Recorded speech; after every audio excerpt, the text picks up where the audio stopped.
E nós vamos falar agora do Haddad, cara, que fugiu, meu amigo, fugiu da briga. Hoje que o Congresso vai votar a urgência para a revogação do IOF, ele fugiu, entrou de férias. Adiantou as férias dele, tá? As férias estavam marcadas para julho. Ele falou: não, desisti, saí fora, vou sair fora aqui.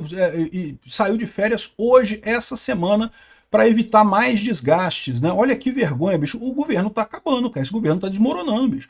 O ministro das Finanças, o ministro da Economia, que é o cara que patrocinou toda essa coisa do IOF, essa lambança do IOF, né? Não tem outro nome para chamar isso. Vocês lembram o que foi, né? O governo Lula está gastando pra caramba, ficou com cobertor curto, não tem onde tirar dinheiro, cortou um monte de gastos, mas também quer botar mais imposto no rabo de todos nós brasileiros, né? Primeiro botou um imposto de IOF só absurdo, aí depois negociou com o Congresso, voltou atrás um pouco, aumentou o IOF também, mas aumentou menos, e botou mais um monte de impostos e um monte de coisa no final das contas, e o governo continua com o problema. Por quê? Porque o Congresso falou que simplesmente não vai aprovar nenhuma coisa nem outra, nem o IOF original, nem essa nova versão que cria um monte de impostos aí, né? E a votação da urgência será hoje na Câmara, né? A Câmara acerta votar urgência contra o IOF e deve ter mais de 300 votos. Um recado claro ao governo. E aí, no meio dessa confusão, o cara central dessa história, que deveria ser o ponto de referência do governo Lula para defender essa reforma, o cara sai de férias. Botou o auxiliar dele aqui, o Dário Durigan, vai assumir interinamente o Ministério da Economia. Cara, isso é coisa de governo que perdeu o controle, hein? Acho que tá afundando o governo. Não quer dizer que o governo vai acabar, mas quando o governo afunda, já não consegue fazer mais nada, né? É sinal de que o barco está desgovernado, vai bater no primeiro iceberg que tiver aí na frente. Essa notícia foi sugerida por Peter tomando Ozempic, diálogo cabuloso do PT com o PCC e várias outras pessoas. Obrigado aí ao pessoal que sugeriu notícias lá no nosso site, no visãolibertaria.com, e obrigado a você que está assistindo o nosso vídeo. Se você gosta do nosso conteúdo, por favor, deixa o seu like, se inscreva aqui no canal, né? Pois bem, olha que coisa, bicho. Nessa semana de votação sensível pra caramba no Congresso, aqui ó, a Câmara vai votar com urgência hoje. Em princípio, não vão votar no mérito, vão votar apenas a urgência. Segundo diz o pessoal do Poder 360 aqui, isso aqui seria um recado para o governo. O governo está vendo isso como insatisfação da base pela não liberação de emendas, né? É o que eu falei com você. A ideia do Flávio Dino controlar as emendas, dizer que o governo não vai dar emenda, vai segurar as emendas do Congresso e coisa e tal, ia piorar a relação do governo com o Congresso. O Flávio Dino fez isso tentando ajudar o Lula, para que o Lula tivesse mais controle sobre o Congresso, mas no final das contas, o que os congressistas estão vendo é o seguinte: esse governo tá uma merda completa, é possível que não tenha dinheiro para as emendas de qualquer forma, e no final das contas ficar associado com esse governo pode ser ruim de qualquer maneira. Então é melhor deixar as emendas para lá mesmo e partir para a briga com o governo. Pois bem, a Câmara dos Deputados definiu que nessa segunda-feira vai votar o requerimento de urgência do PDL, que derruba o decreto que aumentou o IOF, e também deve votar a questão da MP, também, que institui outros impostos, também deve anular esse pacote todo do governo, o que seria o ideal, tá? Fazer exatamente isso. Por quê? O governo que corte mais gasto, pô. Vende a Petrobras, vende os Correios, dá seu jeito aí, pô. O Lula quer gastar dinheiro como se não houvesse amanhã, tirando sempre do bolso do brasileiro? Não pode, ele tem que dar um jeito de vender essa coisa. Outra coisa que eu acho interessante dessa história aqui é que você pode ver claramente que fracassou a ideia do governo Lula da propaganda de ser focada em pobres versus ricos, né?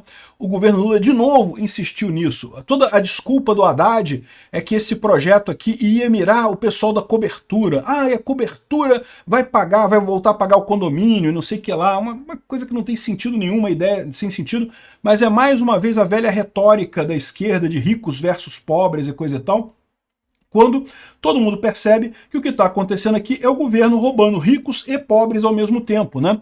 Como eu expliquei para vocês já várias vezes, e vários outros youtubers, várias outras pessoas também já falaram sobre isso, você tributar LCA e LCI, você vai aumentar o preço dos alimentos e vai aumentar o preço do imóvel, o preço do aluguel. Você tá jogando esse custo de novo para a população do mesmo jeito, para a população pobre, não é só para rico, não. Ah, mas você é o rico que paga o imposto. É o rico que paga o imposto.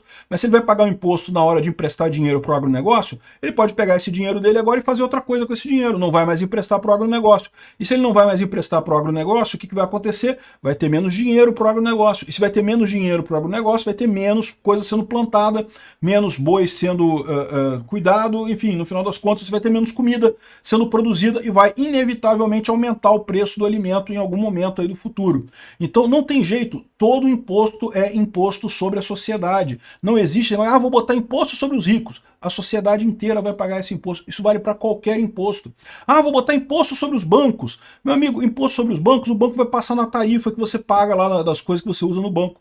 O banco é uma empresa com fins lucrativos, eles querem lucrar. Não adianta, né? Se o dono do banco não for ter lucro, ele vai sentar na casa dele e ficar vendo televisão, porque ele vai trabalhar se não vai ter lucro, né? Então o banco tem que ter lucro. E no final das contas, essas medidas que o governo fica dizendo que está cobrando dos bancos, acabam sendo cobradas dos correntistas dos bancos.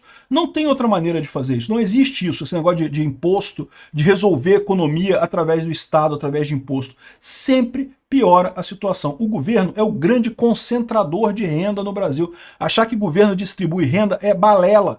O governo concentra a renda, rouba a renda de todo mundo, desde o mendigo que está na rua ali, caído na rua, pegando dinheiro emprestado, pegando dinheiro doado pelo pessoal. Na hora que ele pega aquele dinheiro, que ele vai comprar a pinga dele no bar ali, né, a pinga está com imposto de consumo. Então o mendigo pagou imposto.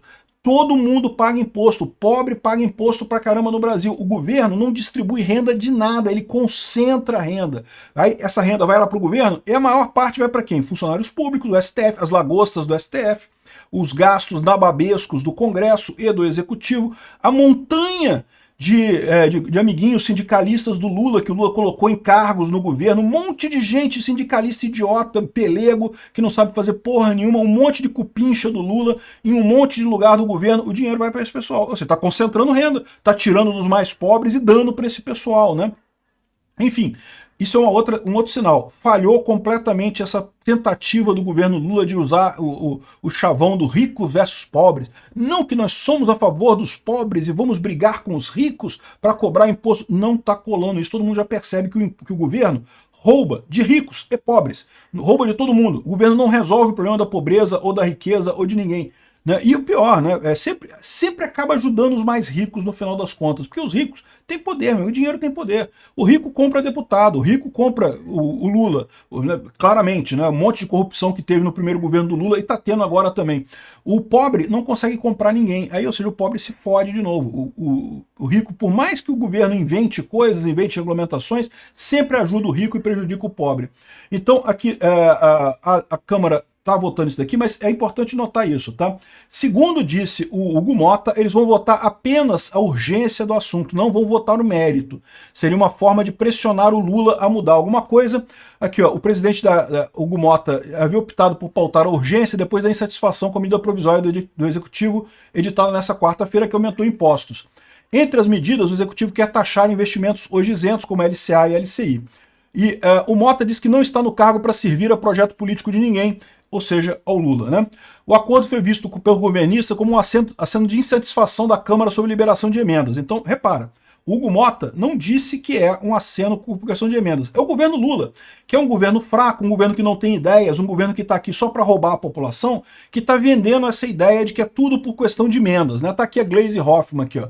Derrubar a MP e o decreto de IOF seria ruim para o Congresso com as emendas. Se vocês derrubarem, a gente não vai dar mais emenda nenhuma. Eu tô falando para vocês, essa ilusão desse pessoal, o Dino não tá liberando emenda mesmo. Que diferença faz se vai ter emenda, se não vai ter emenda? O Dino já segurou as emendas todas lá. Então aqui, no final das contas, parece que vai ter 310 votos para aprovar a urgência. Governistas consideram ser uma conta segura. Essa votação expressiva dará munição para os deputados pressionarem para outro voto logo em seguida para derrubar o decreto do IOF.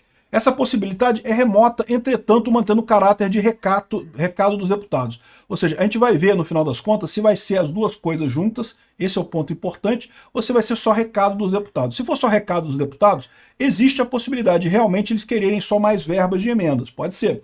Eu acho que não é isso não, tá? O governo, por sua vez, se comprometeu a adiantar o que está atrasado com as emendas e voltar a ter diálogo próximo com os líderes, né?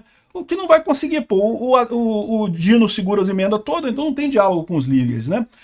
Ou seja, no final das contas, e no meio dessa confusão toda, com essa coisa toda pegando fogo, o Haddad tira férias. Está tirando férias por quê? Porque sabe que vai tomar uma trobozonga, que vai perder essa votação no Congresso, que vai ficar mais uma vez taxado como Taxade, vai todo mundo colar nele o apelido de Taxade. O Taxade sacrificou a carreira política dele futura, que ele poderia ter eventualmente, para tentar ajudar o Lula, e está se ferrando completamente, porque esse é um governo que não tem salvação, e não está conseguindo nada, está colhendo derrota após derrota. Aqui, ó, as férias do Haddad correspondem a parte de um saldo remanescente de 2023 que estava prevista para 11 a 20 de julho e foram antecipadas, ou seja, não é férias atrasadas, não, estava previsto para julho. Ele adiantou para agora, por quê? Porque viu que vai perder, que vai ficar feio pra caramba para ele, tá querendo fugir, meu amigo. Se bobear, o Haddad tá querendo meter o pé desse governo, como todo mundo, diga-se de passagem. O pessoal já percebeu que o governo Lula tá afundando. É um navio desgovernado que não sabe para onde vai, tá esperando um iceberg para afundar, né? Vamos ver no que vai dar essa votação hoje, tô ansioso.